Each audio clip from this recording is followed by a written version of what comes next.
ఓం నమో వెంకటేశాయ. ఇక్కడ చూసినట్లయితే గాలంతా కూడా వస్తుంది చూడండి. ఇది కాకినాడ దగ్గర వీడియో అండి ఇది. ఇక్కడ చూసినట్లయితే అక్కడ ఈ యొక్క తుఫాను కారణంగా ఎన్ని గాలులు వేస్తున్నాయో చూడండి. ఈ వీడియో అనేది నిన్న తీసిన వీడియో అండి. ఇవాళది ఇంకా రాలేదు. నిన్న వీడియో అయితే మీకు ఇక్కడ రిలీజ్ చేస్తున్నాను చూడండి. మాకు తెలిసిన వాళ్ళు అక్కడ వాళ్ళు పెట్టగా నేను ఈ వీడియోని మీకు కూడా పంచుకుంటున్నాను. ఎంత వేగంగా వస్తున్నాయో చూడండి గాళ్ళు. అయితే మన కొన్ని జిల్లాలు కొంచెం రెడ్ అలర్ట్లో పెట్టడం జరిగింది. బాపట్ల, ఇటు తర్వాత బాపట్ల, కృష్ణ, గోదావరి మరియు కొన్ని ప్రాంతాల్లో విశాఖ, కాకినాడ ఈ యొక్క ప్రాంతాల్లో హై అలర్ట్ అయితే చేశారు. అక్కడ ఆ ప్రాంతాల్లో బాగా వర్షాలు పడుతూ ఉన్నాయి. అలాగే మాది బాపట్ల కాబట్టి మాకు కూడా కొంచెం వర్షాలు అయితే బాగానే పడుతూ ఉన్నాయి. ఉదయం నుండి కూడా చాలా వర్షం అయితే పడుతుంది. అయితే నేను తీరం దాటేది ఏంటనేది నేను ఇది మార్నింగ్ అయితే ఇక్కడ నేను వాయిస్ ఓవర్ అన్నీ ఇచ్చేసి అప్లోడ్ చేస్తాను కాబట్టి నేనైతే సాయంత్రం రేపైతే రిలీజ్ చేస్తాను ఏమైందనేది. ఇవాళ మార్నింగ్ నుండి జరిగింది మాత్రం ఇక్కడ చూపిస్తున్నాను చూడండి. ఇక్కడ మాకు వర్షం అయితే బాగానే పడింది. ఇట్లా బాగా పడి వాటర్ అంతా కూడా చాలా వచ్చిందండి. ఇది తీసింది ఈ తుఫాను వచ్చే ఒకరోజు ముందైతే, అంటే 26వ తారీఖు అయితే నేను ఈ వీడియో తీశాను. అయితే అప్పటి నుండి కూడా అప్లోడ్ చేద్దాం అనుకుంటున్నాను, మర్చిపోతున్నాను. కానీ మీరు కూడా చాలా జాగ్రత్తగా ఉండండి. వర్షాలు అయితే ఇలా విపరీతంగా పడుతున్నాయి. ఒక 2 గంటల సేపు ఆ రోజు ఏమో పడిందేమో 26వ తారీఖు. ఆ వానకి ఇంత రోడ్డు అన్నీ కూడా జలమయం అయిపోయాయి. మనం సిటీలో కదా ఉంటుందండి, కొంచెం చెత్త అవన్నీ కూడా మురికాలలో వేయటం వల్ల కొంచెం వాటర్ అంటే స్ట్రక్ అవుతుంది. కొంతసేపుకి అవి కూడా వెళ్ళిపోతున్నాయిలేండి. కాకపోతే మీరు చాలా జాగ్రత్తగా ఉండండి. బయటకు వెళ్ళేటప్పుడు, వర్షాలు పడేటప్పుడు చాలా బయటకు వెళ్ళకపోవటం అనేది చాలా మంచిది. ఈరోజు రేపు కొంచెం జాగ్రత్తగా ఉంటే మనకి ఈ తుఫాన్ పోయే తర్వాత మనం ఎలా అయినా తిరగచ్చు. కొంచెం జాగ్రత్తగా ఉండండి అని నేను ఈ వీడియో పెడుతున్నాను చూడండి. అలాగే ఈ వర్షాల కారణంగా చాలా విపరీతమైన చలిగాళ్ళు వేస్తున్నాయి. గాళ్ళు అయితే విపరీతమైన గాళ్ళు కూడా వేస్తున్నాయి. ఉదయం నుండి కూడా మాకు కూడా కొంచెం వేసినా కానీ కొంచెం పర్వాలేదు. అంత అక్కడ కాకినాడ కన్నా కొంచెం తక్కువే ఉన్నాయని అనుకోవచ్చు. ఇక్కడ మా ఇంటి ఏరియాలో ఇట్లా నీళ్ళైతే చిన్న వర్షం పడినా కూడా ఆ పైనుండి వచ్చిన నీళ్ళన్నీ కూడా ఇక్కడికే వస్తాయండి. మేము పల్లంలో ఉంటాం కాబట్టి పైనుండి ఎన్ని నీళ్ళు అయితే వస్తాయో అన్ని నీళ్ళు కూడా ఇట్లా పల్లంలోకి వస్తూ ఉంటాయి కాబట్టి ఇలా మొత్తం కూడా నీళ్ళతో నిండిపోయిందండి. మీకు చూస్తారని చెప్పి ఈ వీడియో పెడతాం జరిగింది. చూసినట్లయితే ఇవన్నీ కూడా నీళ్ళతో నిండిపోయిందండి. అయితే ఒక 2 గంటలకి మొత్తం కూడా వాటర్ని కూడా క్యూర్ అయిపోతుంది.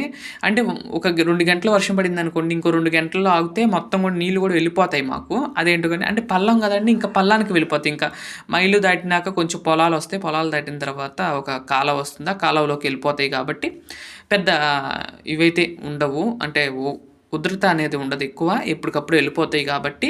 కాకపోతే ఆ వర్షం పడిన ఆగిన తర్వాత ఒక గంట మాత్రం నీళ్ళన్నీ కూడా వస్తూ ఉంటాయి కాబట్టి కొంచెం అలా కనపడుతూ ఉంది. చూసినట్లయితే వర్షాలు అయితే బాగా పడుతున్నాయండి. మీరు చాలా జాగ్రత్తగా ఉండండి. ఏమైనా పెద్ద అత్యవసర పరిస్థితుల్లో వస్తే మాత్రమే వైజాగ్లో ఉన్న వాళ్ళు కానీ, కాకినాడలో దగ్గరలో ఉన్న వాళ్ళు కానీ, ఇక్కడ బాపట్లలో ఉన్న వాళ్ళు అయినా సరే, కృష్ణా జిల్లాలో ఉన్నా కానీ, ఏ ప్రాంతాల్లో ఉన్నా కానీ కొంచెం రెడ్ అలర్ట్ టీవీ ఫాలో అవుతుంటే కనుక రెడ్ అలర్ట్ చెప్పిన చోట మీరు చాలా జాగ్రత్తగా ఉండండి. ఆ సమయంలో మాత్రం ఇప్పుడు గవర్నమెంట్ కూడా చాలా తొందరగానే అందరినీ అలర్ట్ చేసేసిందండి. అయితే మాకు నిన్న 27వ తారీఖు నిన్న సాయంత్రం నుండే కూడా మాకు మైక్లో అనౌన్స్ అవన్నీ కూడా చేయటం జరుగుతుంది. చాలా బాగుంది. అలా అనౌన్స్ చేస్తే ముందుగా అందరిని అలర్ట్ చేసినట్లయితే చాలా బాగుంటుంది కదండి. ఇప్పుడు ఏదైనా విపత్తు వచ్చి మనం చేసే కంటే మనం ముందు అలర్ట్ చేసుకుంటే కదా చాలా బాగుంటుంది. కాబట్టి అలా చేస్తాం, చాలా బాగుంది. అయితే నాకైతే అలా అలర్ట్ చేయటం మాత్రం నచ్చింది. అలాగే టీవీలో కూడా న్యూస్కు కూడా చాలా వరకు వీటి గురించి ప్రాధాన్యత ఇస్తూ గంటకు ఎలా ఉంది వాతావరణం అనేది చెప్పడం కూడా చాలా ఆనందాన్ని కలిగించింది. ఎందుకంటే ముందు ఎక్కడ ఎలా జరుగుతుందని తెలుసుకుంటే మనం ఆ ప్రాంతాల్లో కొంచెం సెక్యూరిటీ పెంచటము, కొంచెం సహాయకని దింపటం అలా చేసినట్లయితే కొంచెం ప్రమాదానికి తక్కువ గురవుతాము. ఒకేసారి రాకుండా చక్కగా ముందుగానే ఎస్టిమేషన్ ఇస్తే కనుక ఇలా బాగుంటుందని నేను అనుకుంటున్నాను. మీకు కూడా ఎలా అనిపించింది ఏంటి కామెంట్ చేయండి. అయితే నేను ఇక్కడ అంటే డివోషనల్ ఛానల్లో పెడతచ్చా అని అనుకోవచ్చు, కానీ ఇది కూడా చాలా అవసరమేనండి మనకి. మనం ఈ యొక్క కార్తీక మాసంలో సముద్ర స్నానాలకి వెళ్ళే వాళ్ళు చాలా జాగ్రత్తగా ఉండండి. ఇంతవరకు లాగా అలలు రావట్లేదు, ఇప్పుడు వేరువేరుగా అలలు వస్తున్నాయి కాబట్టి సముద్ర స్నానాలకు వెళ్ళేవాళ్ళు, సంగమ స్నానాలకు వెళ్ళేవాళ్ళు చాలా జాగ్రత్తగా వెళ్ళి ఆనందంగా, అంటే లోతుకి వెళ్ళకుండా ఆ ఒడ్డునే చక్కగా స్నానం చేసి ఆ స్వామివారిని దర్శనం చేసుకోవాల్సిందిగా నేను కోరుకుంటున్నాను. మిగతా ఆలయాలకు వెళ్ళి అలా చేసినట్లయితే ఆ మహాదేవుడి యొక్క అనుగ్రహం మీ అందరి మీద ఉంటుంది ఎప్పుడు కూడా. ఇదండి ఇక్కడ మొత్తం కూడా మీకు చూపించాను. ఆ తర్వాత రేపల్లో కూడా కొన్ని ప్రాంతాల్లో వర్షం వచ్చింది. నేను బండి మీద వెళ్తూ కొన్ని వీడియో తీశాను, అవి కూడా వస్తాయి చూడండి. అసలు చూడండి వాటరు ఏదో ఒక ఇప్పుడు నదిలో నుండి ఎలా వెళ్తాయో కట్టకట్టుకుని అట్లా వెళ్తుంది. వీడెప్పుడైతే అసలు నీళ్ళు ఏమి ఉండవు. ఇది మా ఏరియా అండి, మా ఇంటి నుండి కొంచెం బయటకు వెళ్ళేదే. ఇక్కడైతే ఈ నీళ్ళని చెప్పే కదండి, ఇందాకలు మనం చూసాం చూడండి మా ఇంటి ముందు నీళ్ళు, అవన్నీ కూడా ఈ నీళ్ళే అటు వస్తాయండి కొట్టుకుంటా. అంటే ఇది ఎత్తు ప్రాంతం, పల్లం ప్రాంతమైన మా దానికి, మా ఏపుకి అయితే మొత్తం నీళ్ళన్నీ వచ్చేస్తాయి కాబట్టి మా ఏపు నీళ్ళు అయితే ఎక్కువ ఉంటాయి అనేది ఎప్పుడుండు అలానే ఉంటుంది. మేమంటే పొలాలు, మా ఇల్లు దాటితే మొత్తం కూడా పొలాలే వస్తాయి కాబట్టి ఈ నీళ్ళన్నీ కూడా పల్లంలోకి వెళ్ళిపోతాం జరుగుతుంది. అలా అసలు నేను వాన తగ్గిన 5 నిమిషాలుగా బయటకు వచ్చాయి కాబట్టి నీళ్ళు చూడండి ఎన్ని ఉన్నాయో. అసలు మనం అరికాలు ఉంటుంది చూడండి, కాలు అక్కడ వరకు నిండిపోయినాయండి నీళ్ళు. అన్ని నీళ్ళు అయితే వచ్చాయి, చాలా ఫుల్గానే ఉన్నాయి. అటు కూడా చూడండి, మొత్తం కూడా చూపిస్తాను చూడండి. కొన్ని ప్రాంతాల రేపల్లో ఇవన్నీ కూడా అన్ని నీళ్ళు అయితే వచ్చినాయి. చూసినట్లయితే ఇక్కడ కూడా ఉన్నాయి చూడండి నీళ్ళు.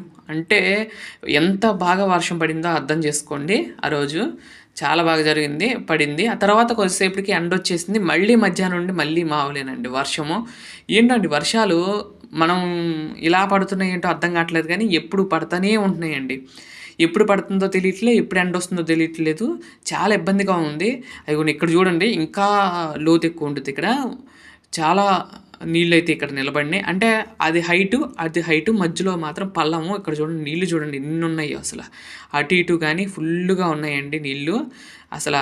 ఆ తర్వాత ఇది జూనియర్ కాలేజీ అంటారు చూడండి, అక్కడ కూడా అండి. ఇదండి ఈరోజు వీడియో. ఓం నమో వెంకటేశాయ.